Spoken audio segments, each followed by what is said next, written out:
l'Association cycliste canadienne pendant 12 ans, mais il a contribué à l'ajout du vélo de montagne au programme olympique à travers son rôle au sein de la commission de vélo-montagne de l'Union cycliste internationale. This builder of the sport not only served as the president of our national body for 12 years, but he was instrumental in having mountain bike added to the Olympic program through his role on the UCI Mountain Bike Commission. Please watch the screen. Le temple de la renommée du cyclisme canadien est heureux d'accueillir Marc Lemay en tant qu'intronisé de 2015, honorant ses réalisations en tant qu'organisateur, administrateur et bâtisseur du sport, à la fois au niveau national et international, aboutissant à l'inclusion du vélo de montagne comme discipline olympique. La passion du cyclisme est venue très tôt dans la vie de Marc Lemay. Cependant, il a très rapidement pris conscience que ce ne serait pas sur un siège de vélo qu'il pourrait la suivre. Il a donc mis ses talents d'organisateur au service du sport qu'il aimait. Natif d'Amos, Québec, Marc commence par des courses du club local. Puis, le Tour d'Abitibi prenant de l'ampleur, il se joint à l'équipe et en 1981, alors qu'il en est le directeur technique, le Tour prend réellement une saveur internationale. Marc Lemay poursuit sa quête vers le sommet. Il a été président de la Fédération québécoise du sport cycliste, le président de l'Association canadienne de cyclisme, ainsi que membre du Comité olympique canadien. C'est toutefois en tant que membre de l'Union cycliste internationale que Marc Lemay a le plus d'impact. Il s'intéresse de plus en plus au vélo montagne, une discipline émergente parmi les sports cyclistes qui à cette époque n'était pas encore servie dans le monde du cyclisme. Marc Lemay double alors ses efforts pour convaincre le monde conservateur du cyclisme de donner au vélo montagne la place qu'il mérite. Une première Coupe du Monde, une commandite de 4,2 millions de dollars et 10 000 nouveaux membres qui se joignent à l'Union cycliste internationale témoignent du succès incontestable de la discipline. Le sport fit son entrée aux Jeux olympiques d'Atlanta en 1995 et Marc Lemay savoura sa victoire avec tous les athlètes qui se trouvaient sur la ligne de départ. Gravissant les échelons, Lemay n'a jamais oublié que les athlètes étaient l'objet réel de tous ses efforts. Il a travaillé avec ardeur afin de leur offrir des événements dignes de leur talent. Marc Lemay, un homme dont la passion et le dévouement a fait une différence réelle. Marc Lemay, vous êtes maintenant un membre honoré du Temple de la renommée du cyclisme canadien.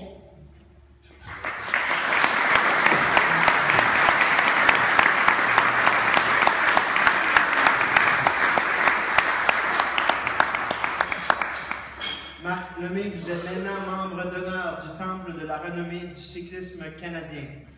La directrice de Cyclisme Canada, Anna Parish, vous remettra le prix. Marc Lemay, you are now an honored member of the Canadian Cycling Hall of Fame. Presenting the award is Cycling Canada Director, Anna Parish.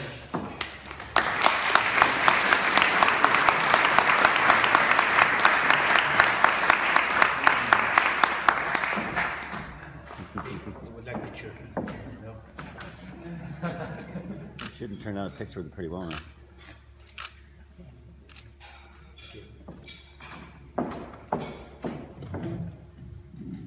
Now it's your French course.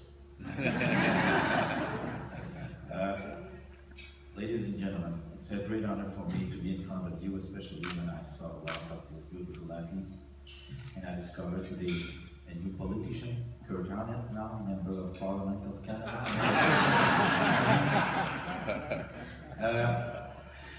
Thank you very much. And this honor is for me, what I would like to say is, they don't forget me. Because we are sometimes the dark side of the moon. You know, we are behind the scene. And I prefer behind the scene sometimes to work in for the development and especially for the athletes. I think it's our job. It's to serve and not to be served. And I think on my mind it's very, very important. This idea of the Temple de la Renommée, it's a great idea. I think, thank you very much, Cycling Canada. Let me explain to you how we make politics. Okay, no. I'm not candidate for this election. Don't worry, especially here you have Lisa Ray, no problem. I know Lisa, because if you don't know me, I was member of Parliament of Canada from 2004 to until 2011, but all the times I watch what's happened with the sport, and I'm really interested that when the government don't like something, change something in sport, we arrive and said, no. Whoa. Do you know athletes? Do you know why? And this idea of this velodrome here, I can say to you, Monsieur le Maire, congratulations. It's a beautiful. And now the politician of me now said, now you have a job. You have your velodrome, you are obliged now to rentabiliser l'investissement and organize some races. I have some idea. Junior Worlds, World Championships, World Cups. You have the facility for that. And I think it's already happening. Oh, from the sky.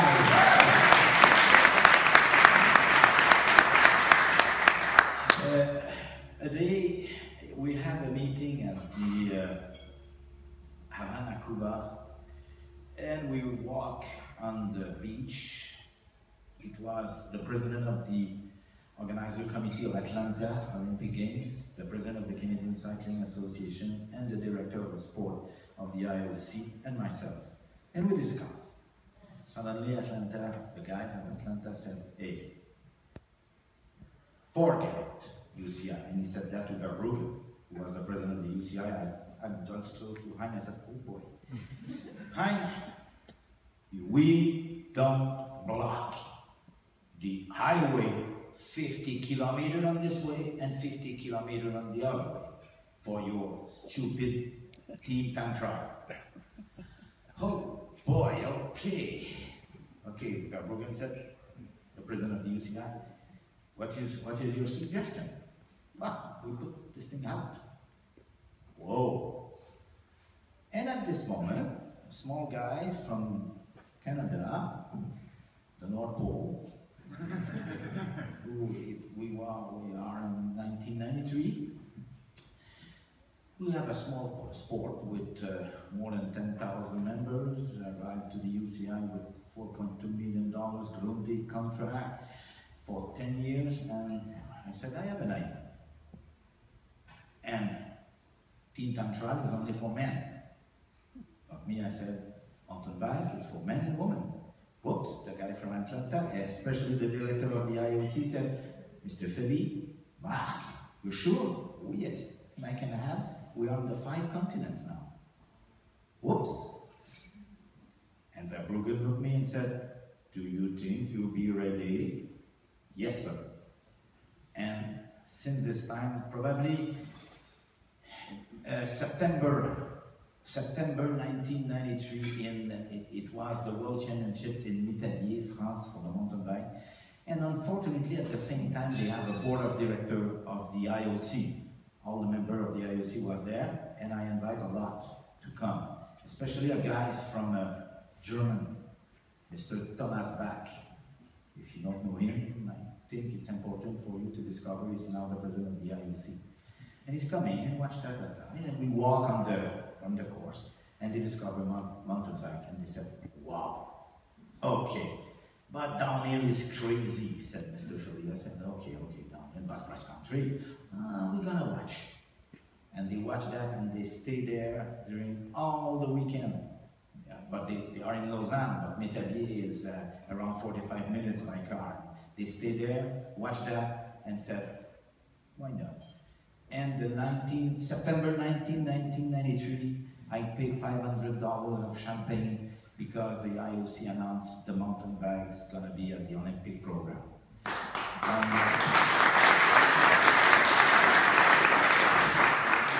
But I watched behind my scene because the German Italian, and Russian was really crazy because they are sure in team tantra they win all the time, the gold medal, silver medal, and bronze medal. But now the ball is an Italian. I remember the president of the Italian Federation. Impossible. It can pass. No. We're gonna change that. No, it's over. I don't have this kind of smile, but it's okay. And they don't like me. I said, please, sir, wait until the Atlanta Olympic Games before you said something. And the God was very good for me. I'm sorry for Alison, but Paola Pezzo wins at the Olympic Games in 1996, and the image of Paola Pezzo and the Italian girl come and said, "Oh, bravo, bravo!" I said, "It's a good idea." They would like kill me before the race and after the race, and the president of Verbruggen liked me so much after because it's Bob Brengens who wins at the Olympic, and all the Holland people like me so much. French don't like me a lot, but not my fault. But a dream come true, and I think on my mind a dream come true. This dream is to say to the European people, because when I was elected president of the Canadian Cycling Association at this time in 1981, all the sport is only in Europe. Cycling is Europe, that's it. You cannot exist outside. And we work and we explain, come back, explain again. No. We have good athletes. And I like this kind of Steve Bauer, Kurt Abnett, and all of you athletes who prove out of doubt. Canada, USA, Australia, New Zealand, we have good athletes. And this is why we can now speak and say, yes, we have athletes who can perform around the world. And also, it's important now to organize races for our athletes. Commissaire course, development for the organizer, because we have the good race and we have the good athletes. And believe on your ideas. It's when I was elected at my first meeting, and I'm gonna close on that, but it's a joke. I'm arriving and was president, you know, at this time I was a little bit younger. And the president of the French Cycling Federation, because I was translator between French and USA, because USA don't speak any words in French, and French don't speak, and I translate that. And the president of the France at this time, after the meeting, said, "Marc, thank you very much. Merci, Marc. Merci beaucoup. Au revoir." Yes. It was a great pleasure for us to discuss with you when it's over. Why you said that? Because the Canada don't have the stability at this time. They change president every year. And every year they have a new one. I said, no, Monsieur President. No. I'm elected for 3 years. See you next year. And since this time, see you next year. See you next year. You establish, and we build a lot of credibility. And the athletes and the organizer, just speak with Serge Arsenault, who organized the Montreal Grand Prix and Quebec City, and we have a lot of respect now. The athletes have a lot of respect. Canada is an image. It's a small country in number of athletes, but it's a very, very big country. And thank you for the athletes. Thank you to the athletes. Thank you to the organizer. And I think please continue on that. Believe on your idea. And I would like to say to you, thank you. My mom is in the sky somewhere. Since March, she probably she said, bravo.